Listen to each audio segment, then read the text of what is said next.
윤석열 대통령 탄핵 심판 절차가 어젯밤 모두 마무리됐습니다.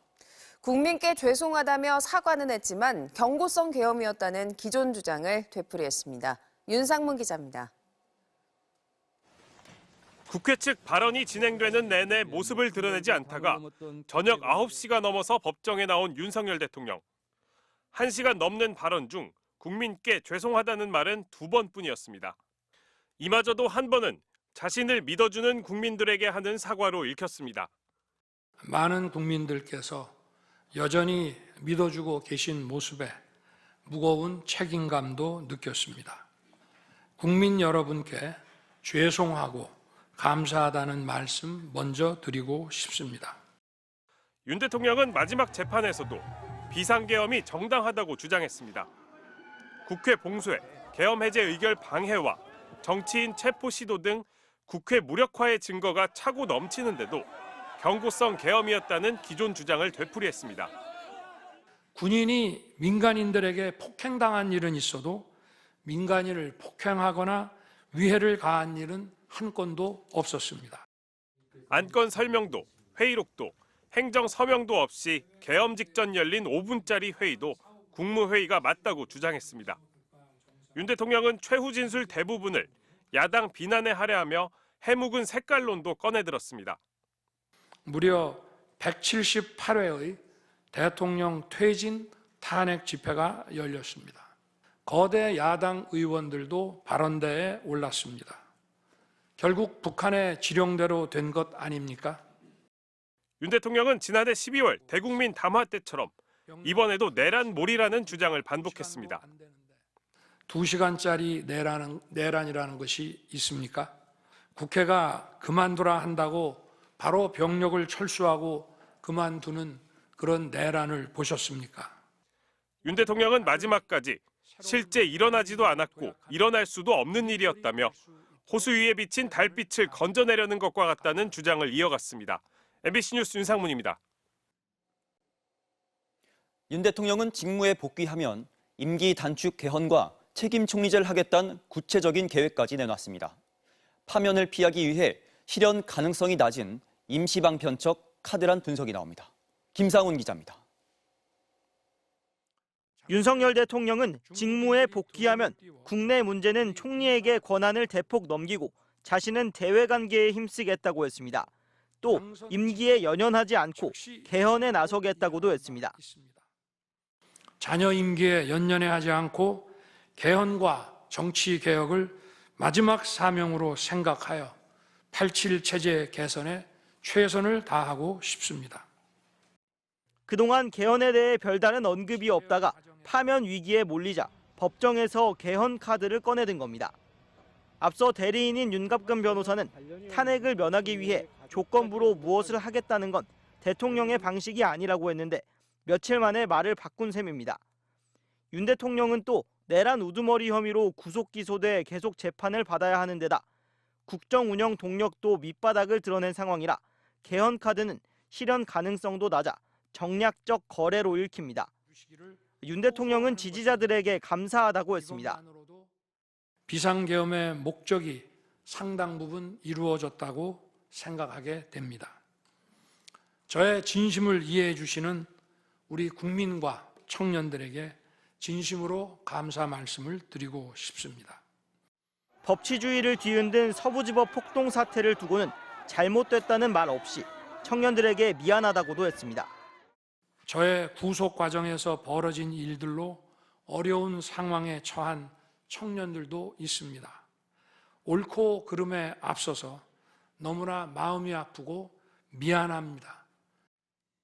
윤 대통령은 김기현, 나경원, 박대출 의원 등 헌법재판소 정문에 도열한 국민의힘 의원들의 인사를 받으며 호송차를 타고 다시 서울 구치소로 향했습니다. MBC 뉴스 김상훈입니다. 윤석열 대통령이 김영선이 좀 해줘라라고 했던 대통령과 명태균 씨 통화 녹취의 전체 내용이 공개됐습니다. 통화에서 윤 대통령은 김영선이 좀 해줘라라는 말을 3번이나 했고 당시 국민의힘 공천관리위원장 윤상현 의원에게 한 번 더 이야기하겠다며 명 씨를 안심시키는 말도 반복했습니다. 이기주 기자입니다. 윤석열 대통령 취임식 전날이자 국민의힘 보궐선거 공천 발표 전날이던 지난 2022년 5월 9일 당시 당선인 신분이던 윤 대통령이 명태균 씨에게 전화를 걸어 김영선이 좀 해줘라라는 말을 반복합니다. 김영선이 좀 해줘라 그랬는데 예. 뭐 이렇게 말이 많네. 하여튼 또 부탁드리겠습니다. 하여튼 내가 뭐 말은 내가 좀 세게 했는데 네. 이게 뭐 누가 뭐 권한이 딱 누구한테 있는 그런 것도 아니고 내가 하여튼 처음에 딱 들고 왔을 때부터 야, 여기는 김영선 해줘라 이랬다고. 명 씨는 그럼에도 윤 대통령의 대답이 만족스럽지 않은지 김 전 의원의 대선 공헌도를 다시 언급했고 윤핵관으로 불리던 권성동, 윤한홍 의원이 반대를 하고 있다는 당내 분위기도 윤 대통령에게 슬쩍 거론합니다. 김영선 진짜 열심히 했습니다. 거의 뭐 만 아니 명을. 내가 저기다 얘기를 했잖아. 상현이한테 윤상현한테도 하고. 예. 근데 그러니까 아무래도 윤한홍 의원이 조금 불편한가 봐요. 윤한홍이가? 예. 왜냐면 본인이 좀 많이 불편해해요.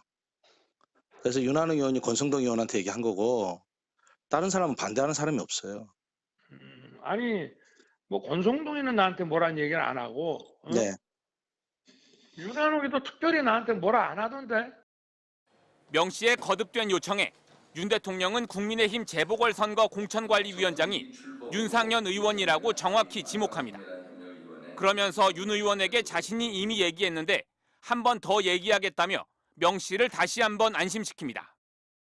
김영선이 그냥 사선 의원에다가 뭐 경선 때도 열심히 뛰었는데 좀 해주지 뭘 그러냐. 내가 예. 하여튼 상현이한테 내가 한 번 더 얘기를 할게.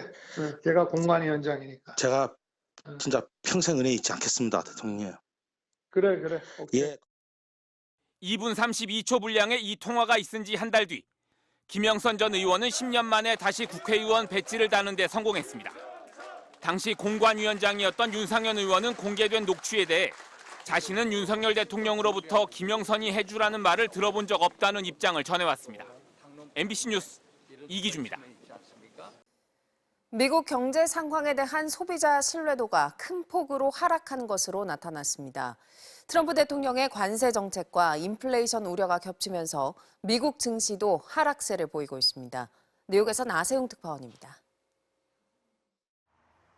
민간 조사기관인 미국 컨퍼런스 보드는 2월 기준 미국 소비자 신뢰 지수가 98.3으로 조사됐다고 발표했습니다. 다우존스 전망치인 102.3에 크게 못 미치는 수준으로 한 달 전보다 7포인트 하락한 겁니다. 앞으로의 경제 상황에 대한 기대 지수는 72.9로 경기 침체 위험 기준인 80을 밑돌았습니다. 미국 언론들은 미국 경제의 강한 소비와 노동시장에 대한 의구심이 나타나기 시작했다고 분석했습니다. 경제 불확실성에 트럼프 대통령의 관세 정책에 대한 우려까지 겹치면서 시장이 취약해지고 있다는 겁니다. 전날 트럼프 대통령은 예정대로 다음 달 4일 캐나다와 멕시코에 25% 관세를 부과할 것이라고 강조했습니다. We've been mistreated very badly by many countries, not just Canada and Mexico. The tariffs are going forward on time, on schedule. 뉴욕 증시도 약세를 면치 못했습니다. S&P 500 지수는 나흘 연속 하락 추세를 보이고 있고 기술주 중심의 나스닥 종합지수는 장중 1%대 하락을 나타내기도 했습니다. 이틀간 하락한 다우지수는 소폭 상승세를 보이고 있습니다. 월스트리트 저널은 투자자들이 AI 관련 주식에 대한 투자 전략을 조정하고 있다고 지적했습니다. 투자자들이 안전자산을 선호하면서 미국 10년물 국채금리는 4.291%로 작년 12월 이후 최저 수준을 기록했습니다. 주식시장과 연동돼 움직여온 암호화폐 비트코인 가격은 88,000달러, 1억 2,500만 원 이하에서 거래되고 있습니다. 내일 있을 AI 대장주 엔비디아의 실적 발표와 이번 주 후반에 나올 개인 소비 지출 가격 지수에 따라 시장이 다시 한번 변동을 보일 것으로 예상됩니다. 뉴욕에서 MBC 뉴스 나세웅입니다.